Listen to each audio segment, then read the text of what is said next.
नमस्कार दोस्तों, स्वागत है आपका आज के इस वीडियो में। आज के इस वीडियो में हम चर्चा करेंगे कि अगर आपने मेडिकल ऑफिसर के लिए कहीं भी अप्लाई किया हुआ है और आपका इंटरव्यू के लिए कॉल लेटर आया हुआ है, तो ऐसे में आपको किन चीज़ों की तैयारी करनी चाहिए जिससे कि आपका इंटरव्यू अच्छा हो और आपका निश्चित रूप से चयन हो सके। इसके पहले बहुत से छात्रों ने मुझसे सवाल पूछा भी था कि मेडिकल ऑफिसर के जो इंटरव्यू होते हैं उसमें कैसे कैसे सवाल पूछे जाते हैं। तो आज के इस वीडियो में हम आपको डिटेल में इन सारी बातों पे चर्चा करेंगे। और अगर आपने अभी तक चैनल हमारा सब्सक्राइब नहीं किया तो सब्सक्राइब जरूर कर लें और वीडियो शुरू से अंत तक ज़रूर देखें।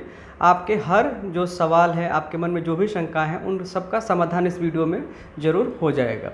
चलिए शुरू करते हैं आज का यह वीडियो। किसी भी इंटरव्यू में जो इंटरव्यू का जो सब्जेक्ट होता है वो काफ़ी हद तक जो कैंडिडेट होते हैं उन्हीं के ऊपर डिपेंड करता है। और कैंडिडेट के जो शुरुआती सवाल होते हैं या शुरुआती जो जवाब होते हैं उसी पे डिपेंड करता है कि आपका इंटरव्यू किस तरफ जाएगा। जब भी आपसे सवाल पूछा जाए तो आप कोशिश करिए कि आप अपने जवाब को उसी टॉपिक पे फोकस कीजिए जिसमें आपका पूरी तरीके से कमांड हो। यानी कि कभी भी जो अपने जवाब में ऐसे टॉपिक्स का या ऐसे सब्जेक्ट का उल्लेख न कीजिए कि आपका इंटरव्यू जो है दूसरी तरफ मुड़ जाए और आप उनका जवाब देने में सक्षम न हो। उदाहरण के तौर पर जो सामने जो भी इंटरव्यू बोर्ड होता है, सबसे पहले आपसे सवाल यही आता है कि आपने जो है यूजी किया है या पीजी किया है। अगर आपने यूजी किया है तो जाहिर सी बात है आपका जो सवाल जो है यूजी के स्तर का ही होगा और कमोबेश सभी सब्जेक्ट से थोड़े बहुत सवाल आएंगे। लेकिन अगर आपने पीजी किया है तो पीजी के बाद जो है आपके टॉपिक का नाम पूछा जाता है कि यानी कि एमडी में आपने किस टॉपिक पे रिसर्च किया है और आपके गाइड कौन है, और आपका इंटरव्यू जो है उसी टॉपिक और थीसिस के आसपास ही रह जाता है। तो इस प्रकार से जो आपका इंटरव्यू है वो काफ़ी हद तक यूजी और पीजी के अकॉर्डिंग जो है डिसाइड हो जाता है कि आपसे जो भी सवाल पूछे जाएंगे इसी टॉपिक से संबंधित पूछे जाएंगे। किसी भी इंटरव्यू बोर्ड में कुछ जो है बोर्ड ऑफ मेंबर्स होते हैं और कुछ सब्जेक्ट के एक्सपर्ट होते हैं। तो लगभग जितने भी मेडिकल ऑफिसर के इंटरव्यू होते हैं उनके बोर्ड में जो आयुर्वेद के एक्सपर्ट आते हैं वो किसी भी सब्जेक्ट के आ जाते हैं और सामान्य रूप से वो या तो रीडर होते हैं या प्रोफेसर होते हैं। तो जिस सब्जेक्ट के वो रीडर या प्रोफेसर हैं तो ये भी एक क्राइटेरिया होता है कि उसी विषय से सवाल ज़्यादा आते हैं। यानी कि अगर आपका जो एक्सपर्ट है, अगर आप द्रव्य गुण से है तो ऐसी संभावना रहती है कि जो सवाल आपसे पूछे जाएंगे वो द्रव्य गुण से संबंधित ज़्यादा आएंगे। अगर आपका एक्सपर्ट जो है रचना शारीर से है तो जाहिर सी बात है उसमें जो सवाल होंगे रचना शारीर एनाटॉमी से संबंधित ज़्यादा होंगे। अगर कोई काय चिकित्सा का एक्सपर्ट है या शल्य का एक्सपर्ट है तो ऐसे में काय चिकित्सा और सर्जरी से संबंधित सवाल सबसे ज़्यादा पूछे जाते हैं। लेकिन यहाँ भी काफ़ी हद तक संभावना रहती है कि आप अपने जवाब जो भी हैं उसको संभल कर दें और ऐसे डायरेक्शन में दें, ऐसे पॉइंट का जिक्र अपने जवाब में करें जिधर आप जो है आप चाहते हो कि उससे सवाल ज़्यादा पूछा जाए। तो एक्सपर्ट जनरली या तो आपके जो जवाब है उसके अकॉर्डिंग जो है क्वेश्चन पूछते हैं या अपने जो जिस सब्जेक्ट को वो एक्सपर्ट हैं उससे संबंधित सवाल पूछते हैं। अब जो तीसरा पॉइंट आता है कि जो बोर्ड मेंबर्स हैं जो आयुर्वेद से रिलेटेड नहीं है वो कैसे सवाल पूछते हैं।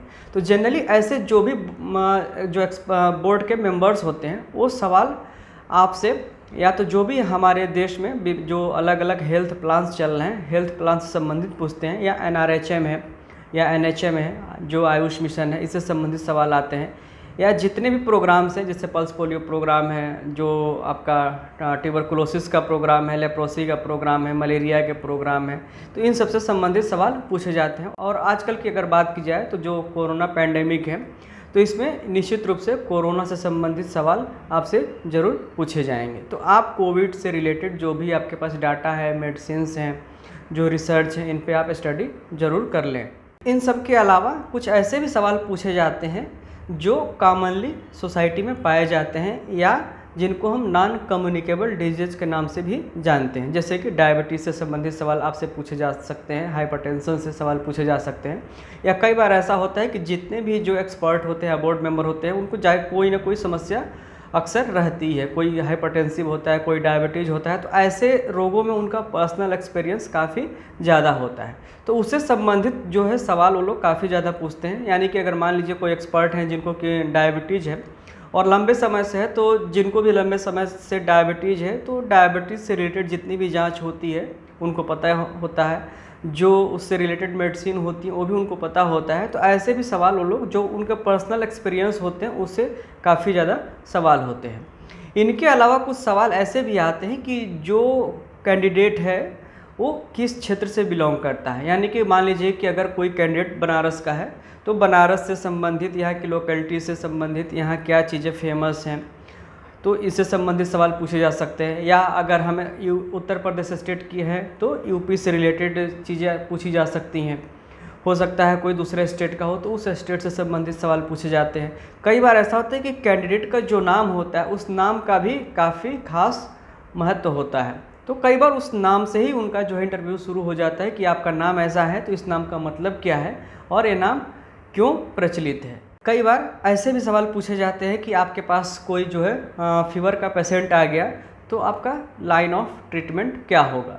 तो ऐसे बहुत सारे सवाल जो है इंटरव्यू बोर्ड में पूछे जाते हैं। लेकिन इन सब के बावजूद इंटरव्यू में कोई भी सवालों की कोई लिमिट नहीं होती, कोई उनकी ऐसी लिमिट नहीं होती कि किस सब्जेक्ट से पूछे जाएंगे। तो इन बेसिक जो सवालों के जवाब तो आपको पता होने ही चाहिए। इसके अलावा जो भी आपके जो है करंट अफेयर्स है, जो आपके आसपास घटनाएं घटित हो रही हैं आपके, तो उन सब चीज़ों को भी आपको ध्यान में रखना है। इनसे भी सवाल आपको पूछे जा सकते हैं। तो मुझे उम्मीद है कि इस छोटी सी वीडियो में आपके हर एक सवाल का जवाब मिल गया होगा। और इसके अलावा भी अगर आप कुछ जानना चाहते हो तो मुझे कमेंट बॉक्स में ज़रूर लिख कर बताएं। मैं कोशिश करूंगा कि आने वाली अगली वीडियोज़ में उन सारे सवालों का जवाब आपके सामने लेकर ज़रूर आऊँगा। तब तक के लिए धन्यवाद, नमस्कार और जय हिंद।